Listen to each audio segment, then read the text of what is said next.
So this is the fifth week of the summer school at the Diligent Training and Research Center and so on. And so the GFS students are trying to produce not the teal books.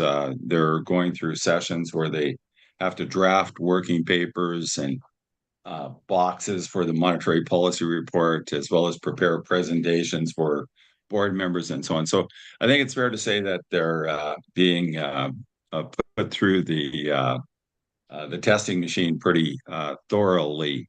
So today we're going to have just a little session that basically reports on some of the projects that we're doing. So we'll start off with Gohar, who's created a little game, GFS game. So she'll talk about that for 5 minutes. And then Jared, who's actually a bit of an expert when it comes to the historical narrative, has gone back to the US. These are following up on comments by Larry Summers after um, the launch of the prudent risk management approach to monetary policy in January of this year. He provided a number of comments, and one one comment that really struck a chord was to go back and think of counterfactuals. In other words, how would the world have been better had we had Mark II in the past, had the Fed specifically had Mark II? So he'll have some reflections on that he think we can draw parallels today to today. In other words, to try to kind of avoid some of the policy errors that we made in the past that might be avoidable because of our understanding of the lessons of the past. And then finally, one of the students that left us, who's involved in research projects with our Timur, him and Highcast and Shelva and I are basically working on this paper that we're trying to get out in the next few weeks that looks at risk-adjusted UIP and international policy coordination. So I'll be reporting on that. But there are some other GFS students that have projects that are underway that might choose to explain, report on their projects after that. So please go our 5 minutes explaining what you have. Yes, thank you, Doug. So let me share my screen to stream the game. So here you can see the game that is made specifically for you, for bootcamp participants.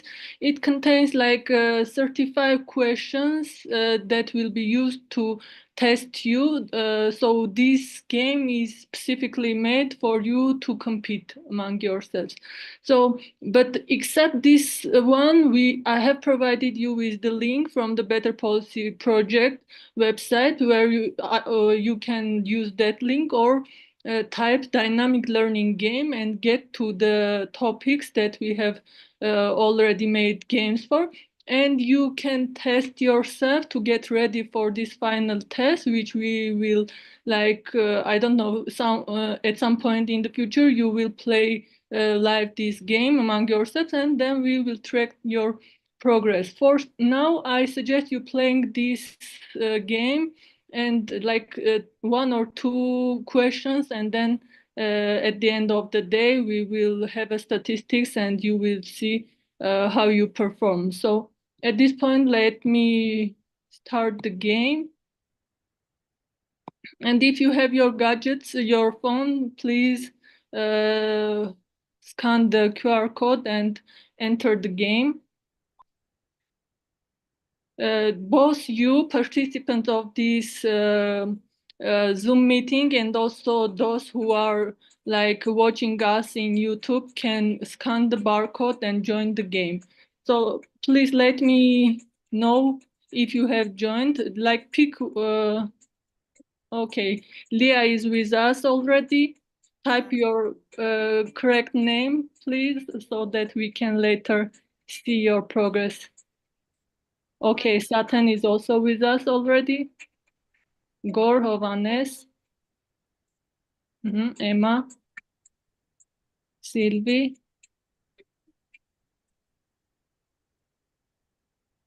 10 more seconds if you can join.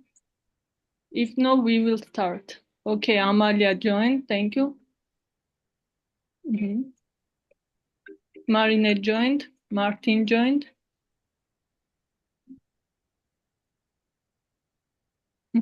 Svetlana. Mary. Gohar, Mhm. should we join as well or not? Whoever wants to play can join. Like this is a test game. You Okay, can. Mhm. so I can pick any team I want, right? Yes, you can pick any team you Sure. want. We will see Thank the you. final result in teams, but later we will have a Thank you. like separate statistics on all the participants. Sorry, Gohar, I lost the link that you sent in the chat. No, there's no link in the chat. You just have to scan the barcode that you can see on your screen, and that's it. Okay, 10 more seconds, and then we will start.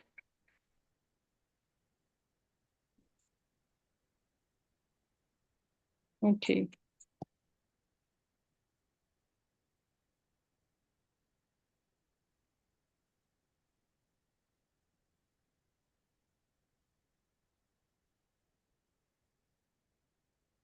Mhm. Can we cheer? Uh, yeah. Hey, So Gohar, yeah. can we set it up right now? It's probably additive on the points, but like if you have a team, it'd be Yeah. good if you could kind of multiply the Armenian points times the Georgian points. Okay, Okay, later to we can, at the end of the game, we can summarize and pick Georgians and Armenian teams.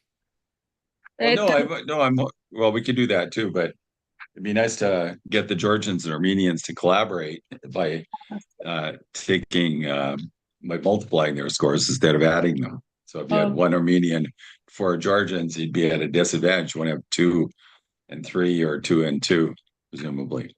Okay, that for tomorrow's session we will do that. Okay, we have 14 answers and 11 were correct. We now can see who was the first. So Hovannes team is the first one. It means that more participants from Hovannes team were right. So later I will send you the Or statistics. maybe they clicked faster. Yes, that also plays a huge role. Then we can also see who was faster. Because Hovannes team was the first, but maybe when we look at individual statistics, maybe someone from team 2 might be the best performing. Let's go for the next question. Which aspects of central banking does FPAS Mark II place increased emphasis on in the context of uncertain economic conditions?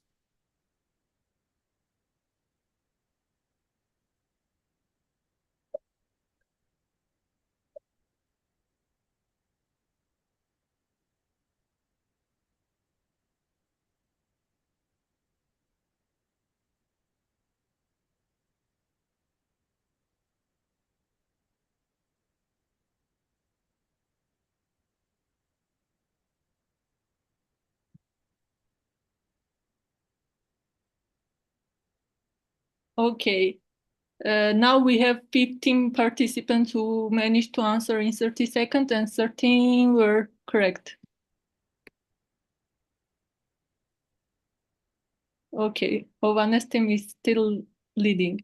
So I think this is enough for today.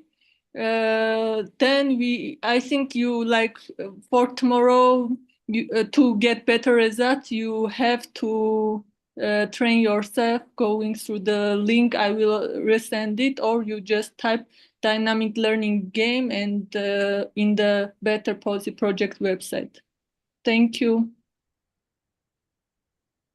So that's wonderful. And so we'll have to have some prizes if they can beat board members and in the level 2 and the level 3 students. This would be fun. Watch out for that Havanish team. That seems like a team that really wants to beat everybody at this game. Okay, Jared is going to take us through some ideas. He sent me this darn stuff a couple of hours ago, and I almost crowned him because he's been sitting on this stuff for months. He's been sitting on gold and not done anything about it, and so on. So I told him that you guys would probably be very interested in it.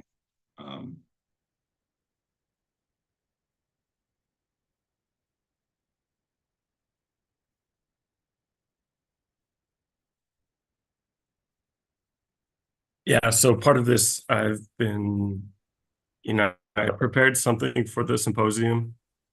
So that's, 8 months ago, where I went back through the history of the Fed, of all the green books. So the green book is what preceded the teal book, which is a combination of current analysis going through the latest data, and then the green book is what provides the outlook, so the forecasts using Ferbis, and then those eventually got merged into the teal book. And so I went back into the history 7 months ago and pulling, because the Fed internally at least does a lot of FPAS Mark II type of stuff. So the staff is regularly producing scenarios where the interest rate is above, based on certain conditions, what is under, what is currently priced in financial markets, as well as scenarios that are below. And I was doing this periodically through interesting periods in the history. And one of the periods that stood out was how soon, what I was trying to find actually was how soon in these green books was the Fed concerned about a potential house price bubble in the US? And so I went back starting from pre-GFC period. So I started, in late 2008 when it started, kept on going back, and all the way back to June of 2005, did I see scenarios in the Green Book where the Fed staff were publishing scenarios that incorporated this idea of a house price correction. So 3 years before the ultimate collapse and the GFC, the staff were producing these types of scenarios. And that kind of led me to, how do we think about bubbles in real time, and how should monetary policy, manage these bubbles in a risk management type of framework. And it's not entirely clear. I don't think the conditions in 2005 up until 2008 are the same as they are today, but this fundamental view that we are living in a bubble does seem true. Just where are the bubbles? So before the GFC, we had bubbles in a few places. So we had it in equity prices, we had it in house prices, and we potentially also had it in credit markets as well. So kind of the trifecta of bubbles. Now, that's not necessarily the case. I think the clear bubble at the moment is in equity prices. Is there an equity price? Is there a bubble in house prices, or is there a bubble in credit prices or credit markets? Probably not. But that's because they kind of popped a little bit during the early phases of the tightening cycle over the past couple of years. So we've seen a decrease in house prices. We've seen credit growth essentially contract in real terms, at least. So we don't have this kind of trifecta of bubbles at the moment, but we still have this equity price bubble that we probably have to deal with. And this is probably what is at the root cause of this financial market volatility that we've seen over the past week. So, if I were to start this analysis, thinking about ideas for the Teal book coming up, the first thing would have to be trying to make sense of what's happened over the past week. So just going over some of the kind of important things that happened, and then we can maybe kind of discuss what this means. How should central banks incorporate, this, what has happened going forward. So Wednesday we got an increase. The BOJ raises interest rates to like what 0.25. Here I would stress the fact that the BOJ doesn't really have a clear analytical framework, as far as I know, that produces a credible path for the policy rate that is consistent with bringing inflation to the target. So for me, the BOJ raising interest rates into positive territory after decades, just is going to naturally breed speculation. So that's step one. Then step two, on Friday, we received a disappointing U.S. non-farm payrolls. Disappointing in the fact that this thing called the Somme recession rule was triggered. So this is just kind of, tracking the acceleration of the unemployment rate, which has 100% traction for signifying or signaling recession in the U.S. So this obviously triggered a lot of fear in financial markets that a recession was imminent, and that it typically never stops at when it gets triggered. So historically, the unemployment rate when this thing gets triggered is that it keeps on rising, and the recession tends to be fairly deep. So with this in mind, not only the disappointing data, which pulled down the expected path of the policy rate towards a more case B type of scenario. There are also these larger recessionary fears where you had people saying that the Fed needed to do emergency cuts over the weekend, 75 basis points, 100 basis points. That type of fear gripped financial markets. And so what also happened on Friday is that, these two counteracting forces, you had interest rates rising in Japan and U.S. interest rates in the U.S. falling.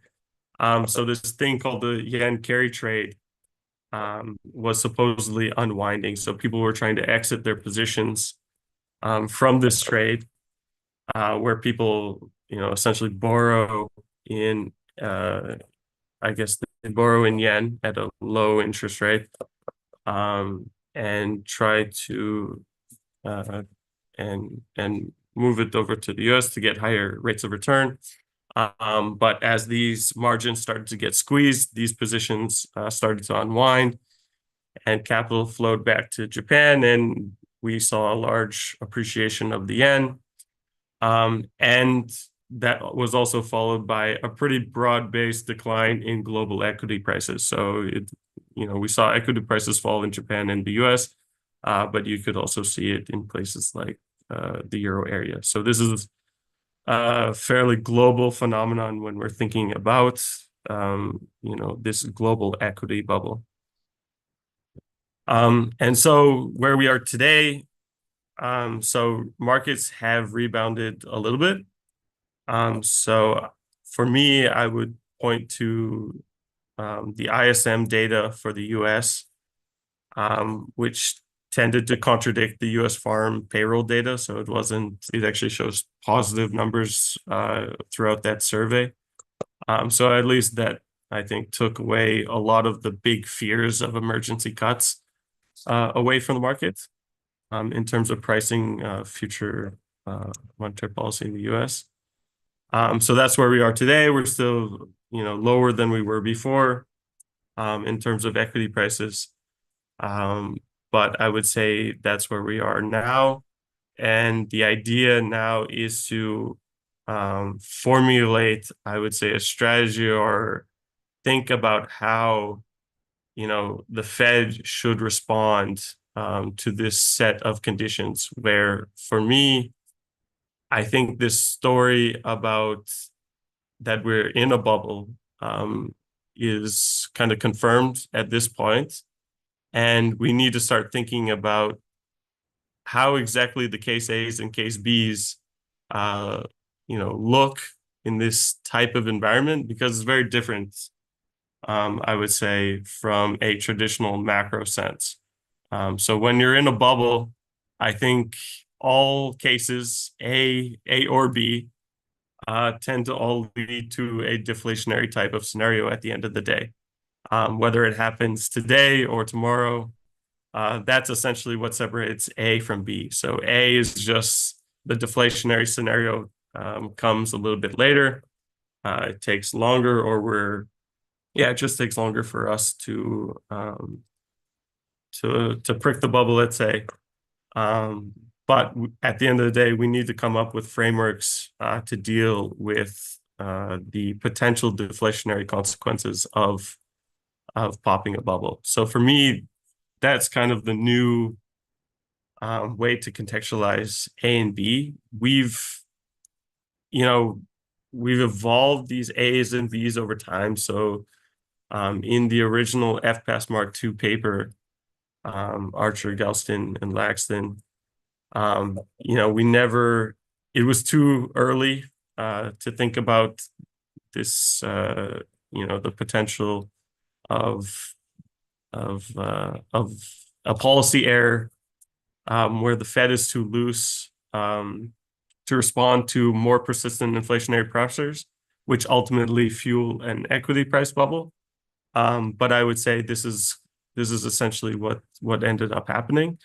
And over time, obviously, we've heard Doug talk about, and we've iterated it in papers such as the U.S. consumption function paper, where we essentially start with the premise that we're in a bubble. And now how do we manage, how do we manage to bring inflation back to the target in this type of scenario? And so we're thinking that popping the bubble is part of the transmission mechanism, essentially, to reduce consumption, to reduce output, to bring inflation, back to the target sustainably. Otherwise, if we don't do that, then we're probably kicking the can down the road a little bit. We probably means that we're going to sacrifice a little bit more inflation going forward. And then that brings it into question. If we do that, then, maybe these other factors that I mentioned at the beginning, where the bubble doesn't seem so big at the moment because it's just in equity prices, but if we kick the can, then it could start feeding into things like credit, like higher credit growth, like higher house prices. And then in that case, the bubble gets much bigger and will eventually lead to an even bigger deflationary type of scenario at the end of the day. So for me, I think that's, how much more in depth should I get into here? But those are kind of my thoughts at the moment, trying to make sense of last week's data, thinking about it in the context of potential ABs. Probably Doug doesn't think about these as ABs, but X's and Y's, because they're too big.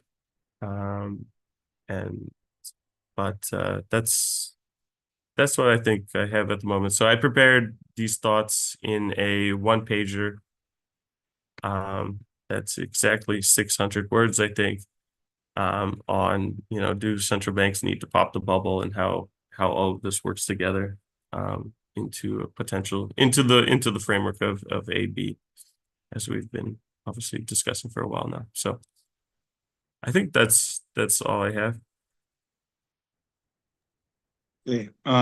No, surely, Emma, you buy into bubbles now, okay, after that description of bubbles. But anyway, just let me respond a little bit to a brilliant submission by Voz last night, which was how would the Fed communicate under the dual mandate of maximum employment and price stability, concerns about financial instability? In a very simple way would be to look at the expected path of the Fed funds rate from the Atlanta Fed, which ranges. So remember, it had shifted up the value in 2026. If you take that as an estimate of the market's estimate of the neutral Fed funds rate, it had shifted up to 4 a few months ago. And of course, Larry Summers had brought attention to not this particular estimate, but estimates from the forward curve, which had shifted up to 4. But the Atlanta Fed's Fed funds tracker provides a more direct measure based on options prices, as well as a distribution. Okay, so if one looks at the 25 and 75 percentiles of that number, in other words, what the market estimates the variability in the neutral rate is, it varies from 230 at the lower bound. Remember, these are 25-75, so these are not extreme events here. So it ranges from 230 at the lower end, this is August 1st, to 420 on the upper end. And when one looks at that and thinks about that amount of uncertainty in the neutral rate, if you were to underestimate the neutral rate, so the Fed's median estimate from the dot plot has shifted up to 2.8, okay, which is still below 325, which is where it currently stands. But if that were to shift back up to 400 basis points, that would raise concerns about financial instability. Term premium would probably rise. There might be a tendency, if the Fed doesn't understand this and get on top of it early enough, that would be yet another reason for falling behind shifts in the curve. So you've got that type of case A scenario that could easily lead into a case X type of scenarios because of concerns about fiscal instability and so on. Now, on the other side of it, once you've got a bubble, now the question is, how much should you be concerned given that the bubble's in equity prices? And the answer is, has that bubble translated itself into real behavior? And this is something you need to think about, because in the high neutral interest rate world, that reduces, actually tightens the liquidity constraint and the affordability on housing and so on. So, and now one needs to think, well, is the bubble going to pop in the housing market? Jared sort of implied that there's not a bubble in the housing market. I think there is. I think it's very significant. And if that bubble were to burst, that would be in line with the empirical evidence that the effects that would have on bank balance sheets and so on, including the capital losses that they would take from being in the high interest rate world relative to what's in the market. So the market right now is asking, they have their hands out because they've bet on the low interest rate scenario. And the question is the Fed prepared to disappoint them and so on? So that raises issues. And of course, we don't know what the neutral rate is. And if it were to go lower, we could have deflation on the downside of this game. So those are some of my thoughts. But back to Voz, One way to talk about concerns about financial stability, even though it might not be explicitly in your mandate, is basically to talk about uncertainty in the neutral rate, which I think is, justified. Everybody is concerned about it.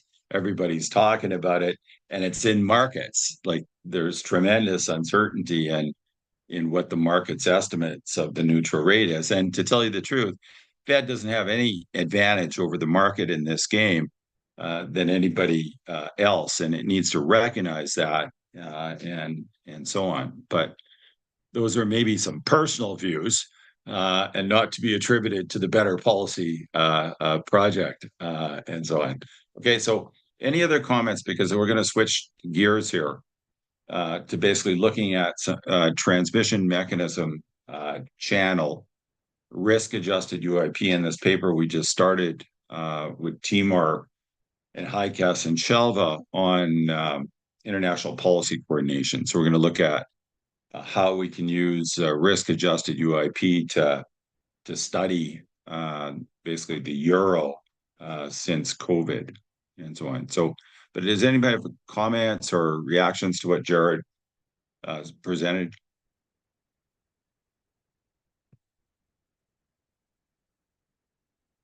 Deanna. Emma, you're the one that's always skeptical about bubbles. Mary, my finger's getting better. It's not broken.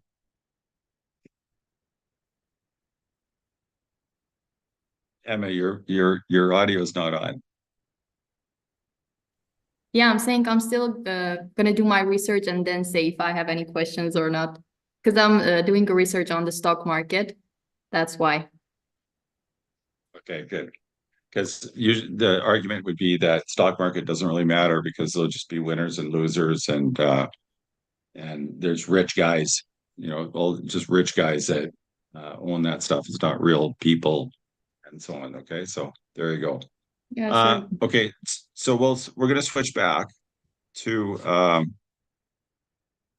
my favorite little talk here, and I'm going to try and do it really super quick, like basically like I'm reporting it to you. Well, that's assuming that I can get my computer to work. Okay, so the little talk is, this is a paper that we're writing. So it's Hikas, Timur, and Shelva and I. And we're looking at the issue of international policy coordination. But you can just think of it very simple, that if you look at the value of the euro, it has basically been, just let me show you the euro here. So this is looking at the euro during COVID. Okay, so you see that the euro had been declining in the sense that the U.S. dollar had been appreciating. Okay, and so it started off the sample at about 122, and then it got to a low of about 110. 110 is kind of where it's been fluctuating. But during COVID, we had these very expansionary macro policies in the United States. And this includes the combination of fiscal policy and monetary policies. So they took the interest rate down to the effective lower bound. But you have to realize that Europe, going into COVID, didn't have the policy space that the US had, because the euro area was stuck in a low inflation trap. The most that they got inflation up to, like expected to be, this is on the basis of financial markets, but it's also confirmed by private sector forecasters, about 1.5. So they were fighting with low interest rates and other policies to get inflation up. This is why the Americans did not want to. They had seen Japan get stuck in a low inflation trap, and they'd seen Europe get stuck pretty firmly in one. You don't want to get stuck in one of those, because if you're constrained by the effective lower bound and you're fighting it and some other shock comes along, like COVID, that's not great, because if you've got imperfect credibility, and you can't get in long-term inflation expectations anchored to the target, then you can have destabilizing effects from the exchange rate. And that's what we're going to argue happened here, because the U.S. had what we would call an aggressive policy for dealing with situations where divine coincidence hold, to use Olivier Blanchard's logic. In other words, when you have contractionary shocks like what we observed during the first phase of COVID, where aggregate demand fell by more than aggregate supply. Of course, aggregate supply fell because of lockdowns, but aggregate demand fell more because of increases in precautionary saving and because people simply couldn't buy some of the things that they wanted to buy, like international vacations. They obviously weren't going to go out and spend that money on other things. Instead, they saved it until they could take their international vacation. So just plain old intertemporal substitution being a bit larger than intra substitution means that you have a situation where aggregate demand can fall by more than aggregate supply, even though you might argue that aggregate supply is the thing that's triggering the shock.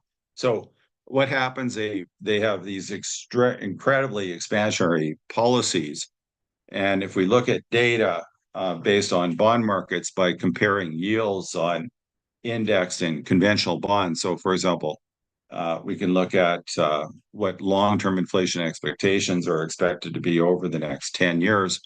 And we can see in May 2020 that they were below the target in both the euro area and the US. But shortly after May 2020, people started to believe that the Fed was going to achieve its 2% inflation target. While in the case of the euro area, as I said, which is clear in the chart, they were in an inflation trap leading into COVID, where long-term inflation expectations had only gotten up to about 1.5. You can see that having been hit by these COVID shocks and with demand falling by more than supply, now long-term inflation expectations were drifting down. Now, this, of course, reduced real interest rates in the US relative to the euro area. So anyway, some very, very simple calculations can show that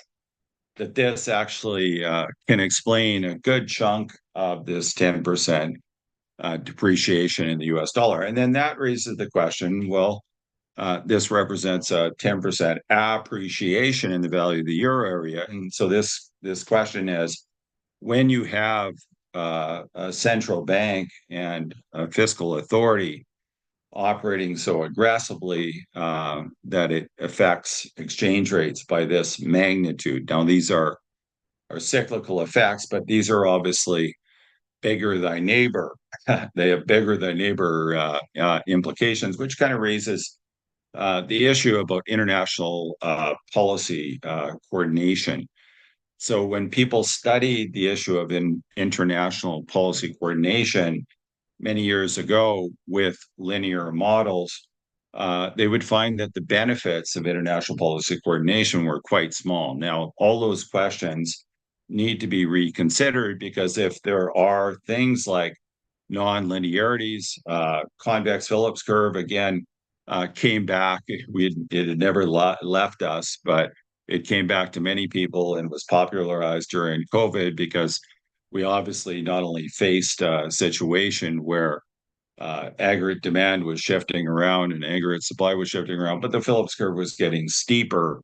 And so as George Evans taught us in an early seminar based on his work in 2015, we want to think of the vertical asymptote in the Phillips curve as being a function of the proportion of firms that are facing bottlenecks in the economy and so on. So in models with non-linearities, convex Phillips curves, as well as endogenous policy credibility, where it's possible for policies that are constrained in the case of the effective lower bound to get caught in low inflation traps like Europe was caught in for many, many years before COVID. So they never really hit their 2% target. And of course, Japan, which is stuck in a low inflation trap. So Timur, Highcast, Shalva, and I are basically developing a class of models, simple models but they're non-linear that basically will try to promote Diner Julia. So all this work is being done in Diner Julia and will serve as chapters of our book that we're writing on Diner Julia and Diner Julia applications. The idea is to build up these models over the next couple of weeks in Diner Julia and then document them so that people like you can actually see how the additional features that are put on the model have implications for the things that we're looking about. So that's basically it. The plan is to develop a little baby model version that we can report on probably tomorrow. And then we're going to be promoting our monthly projection models, because then it's much easier to tell the historical narrative if we have a monthly model, particularly if it's informed with all the financial data that we have in the monthly projection model. So that I will leave it there. I'll put this on the WhatsApp channel, because it basically has the math behind risk-adjusted UIP and why basically the sign can change when you're constrained by the effective lower bound and so on. So it will go through the math about how you derive multi-period risk-adjusted UIP, and from that, how you can then infer the importance of policies that can change perceptions of where the price level goes over the longer run, and as a result, change perceptions about where the exchange rate will go over the longer run. And then as a result, even though interest rates might be constrained, can affect the exchange rate today because of arbitrage and so on. So that's basically it in a nutshell. And so we will try to end it there and ask, are there any questions? Because that was more relevant, I think, for basically the transmission mechanism group. But Leah, do you have any questions?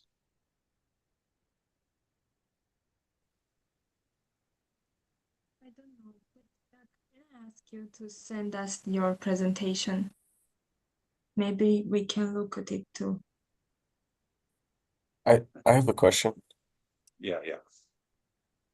You started the presentation talking about international coordination. So I was curious what exactly that would look like. Like what's the idea between coordinating?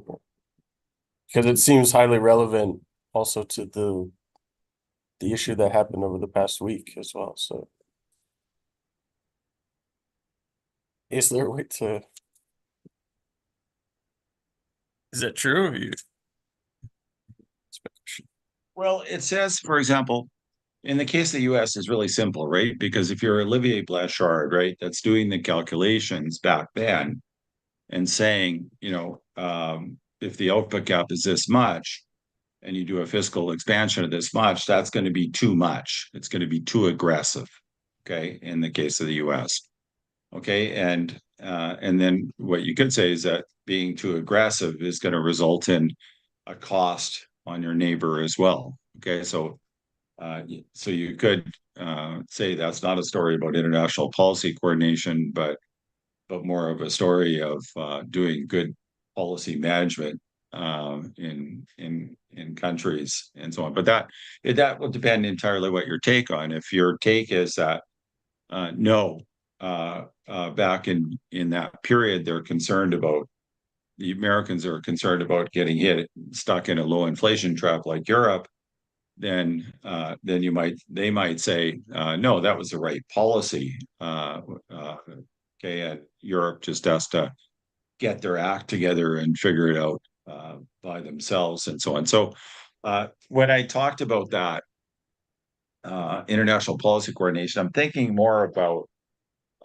third countries. Okay, so and open economies and so on. So I never really talked about that. This is basically just a little bit of a setup that basically the cost of cycles might be higher than what people thought in nonlinear models if they could push, for example, Europe back into a low inflation trap. That could be very, very costly and so on. And those costs are going to be much, much higher in a nonlinear world where you can get stuck in a low inflation trap. So that's just a little motivation. But from the perspective of a small country, then what we also want to do is to show people that there's never a fear for a little country to suffer this, because they can always basically just implement a prudent risk management approach to policy. They replace the policy space that's been hitting, that's where you've hit the effective lower bound.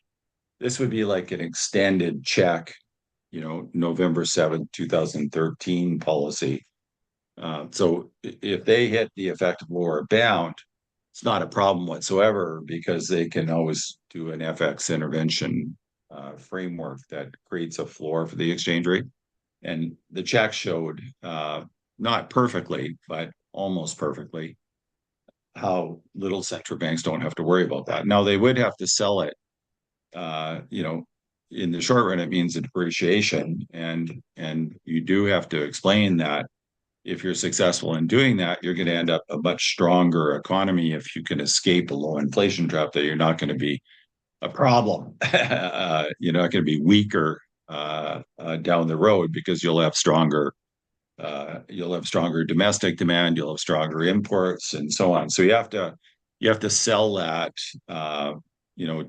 to the world. Now that the IMF has the integrated framework, that the IMF has commented on the Czech framework, November 7th, 2013, where you do this for macroeconomic stabilization reasons, I think it's very hard.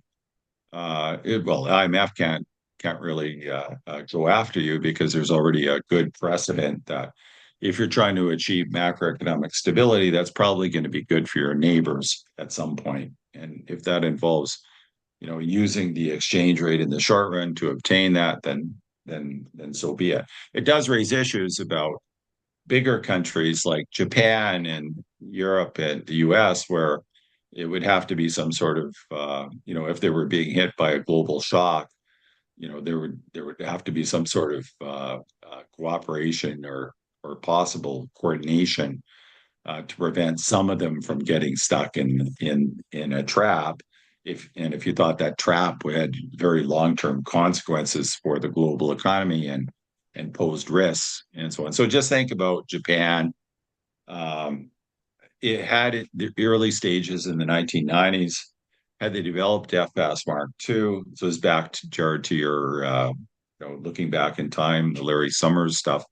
But had Bank of Japan at FS Mark II, had the IMF had FS Mark II and recommended it to the IMF, had it prevented the need for such a large blowout in the central bank balance sheet and such a large blowout in the government debt and stuff to clearly unsustainable levels, you would say, maybe it was worth it, guys, for us to pull together, allow Japan to depreciate as much as it needs to. It wouldn't have taken much.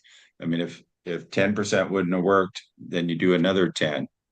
If that doesn't work, you do another 10. It eventually will work. And central bankers that don't understand this, economists that don't understand this, are, I think, failing the most basic understanding about how monetary policy works and why FX intervention strategies. It's because, when you give the central bank the legal authority to purchase unlimited amounts of foreign assets, there's nobody that should not believe that the central bank is credible in the situation where they're stuck in a low inflation trap or they're trying to avoid a low inflation trap. So I think the Czech experience, which in my mind is the only non-harebrained approach to FX intervention strategies. I've never seen a single one and gone through many of them. They were all eventually, I think, described as exercises in discretion. Very hard to evaluate them. But the Czech experience followed on the ideas of Lars Svensson's foolproof approach to dealing with deflation. And I think while it did not work like clockwork, they messed up the exit. Many of the things that they messed up are easy to correct and so on. So I'm so I'm actually quite excited about this research. I'm glad that Timur, who's who's a PhD student at Bocconi in Milan, has a good 4 years to really dig deep into these kinds of things. And so I'm happy that he's engaging with us on this first paper to look at this stuff. Did that answer your question, or are you still confused about international policy coordination issues? No, yeah, I got it. So if I could summarize, the coordination for the big three is get your act together. That's the coordination for US, Japan, Eurozone, just to establish a credible framework. And then it's a different situation for the small open economies that can obviously use the exchange rate as part of their tool set. But yeah, I was curious about whether there's anything else that can be done for the big three other than get your act together. But clearly that was why I asked, because that was obviously a source of the financial market volatility that happened over the past week. So which was all to do with this. Okay. I mean, there's the other possibility is monetization, and that, of course, opens up the ultimate can of worms, because how do you manage that, the political economy aspects of that, and so on. So they'll probably raise their inflation targets, or either explicitly or implicitly. So they're going to go soft on inflation. I mean, they pretty well they have to go soft on inflation. You can just think of them as managing the but that's risk an in a way. interesting way if you know you have to do that, if you accept that that's what you're eventually going to have to do. How should you do it? Should you do it explicitly? Should you do it implicitly? Under what conditions should you do it? Because I think if they were to just do it, well, implicitly is probably going to be terrible. That's probably the worst case. Explicitly, if you do it today, where you don't bring down inflation sustainably to the previous target, and you just say we're happy with 3%, then obviously that there's the bias that comes into play. Now, next time that there's any type of inflationary type of shock, is the central bank going to be prone to just keep on raising the inflation target? So we get back to that original intellectual roots of inflation targeting and the time inconsistency problem. So that would throw that back into everything. And then what do we have at the end of the day? We're probably, the framework kind of collapses after that point, I would say. So we probably have to think about how to transition into that type of world, because I probably agree that's where we're headed. I mean, there's so many places that we're heading, and none of them look very good. Like on the upside, we have financial instability. On the downside, we have debt deflation. In the middle, it might be the most worrisome, because if the increase in equity prices, as Miriam's regressions, so Miriam's our econometrician, and she has these wonderful regressions with wealth and disposable income, the same regressions that fit consumption perfectly before COVID. those consumption functions are fitting perfectly again. And the implication of that is that if over time we kind of stay in the corridor of stability and so on, in other words, we don't go to the two upper bound or lower bounds, then if the wealth keeps rotating towards consumption, housing has always been a normal good, meaning its income and wealth elasticity are one or higher. And as a result of that,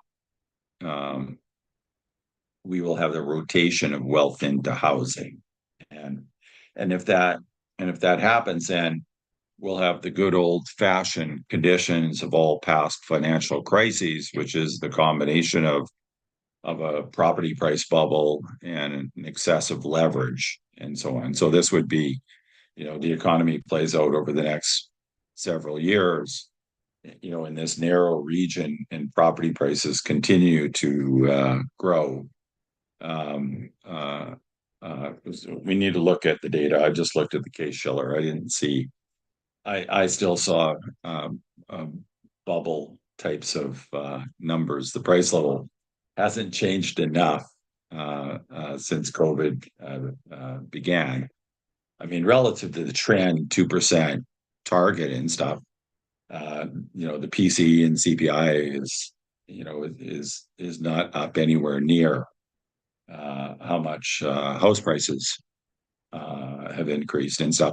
And I go back there to, you have to look at the level of house prices. So before the global financial crisis, the level got up to such a high level that it's almost impossible for the people that actually want to consume houses, typically the younger people that are the new sources of supply.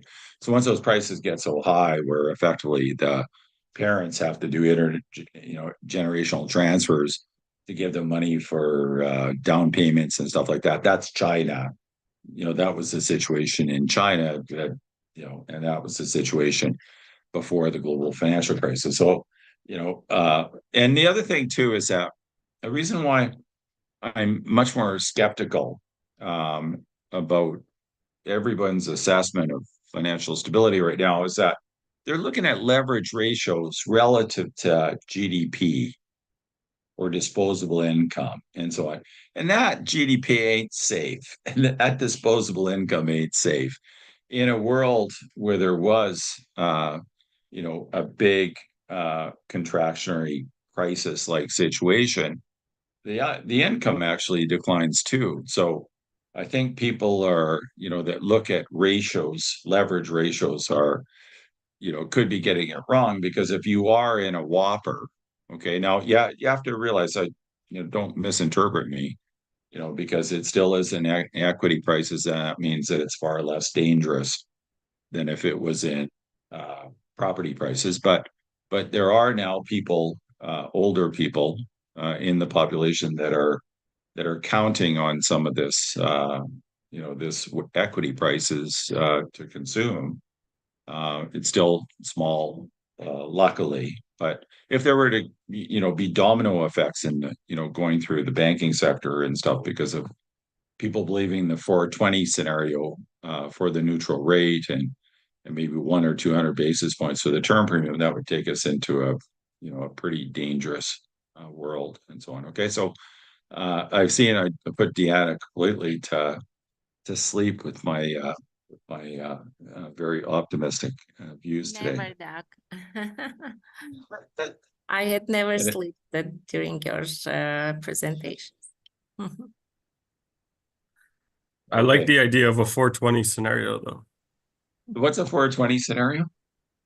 You don't know what 420 means? 420. Oh, that means we have to stop at 420. Is that what it means? No, that's not what it means. The people will understand what that means. Oh, I'll tell that's you later. I'll tell you later.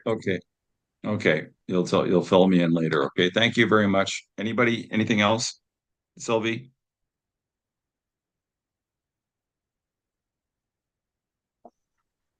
No, thank you. I want to say thank you. It was very interesting. And Sergey? now no comments in particular, apart from it was really interesting and I would say comprehensive. Okay, thank you guys.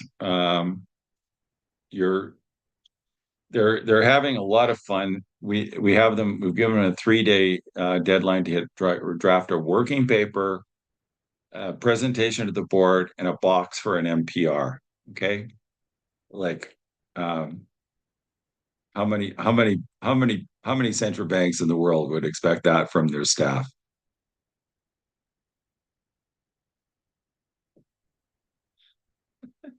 Okay, none. I think that's probably true. Okay, but you guys are going to do it. Okay, so good luck. Thank you. See you. See you, Sophie. Or do you want to say something, Sophie? Or No, I just want to say goodbye. See you later. see you later.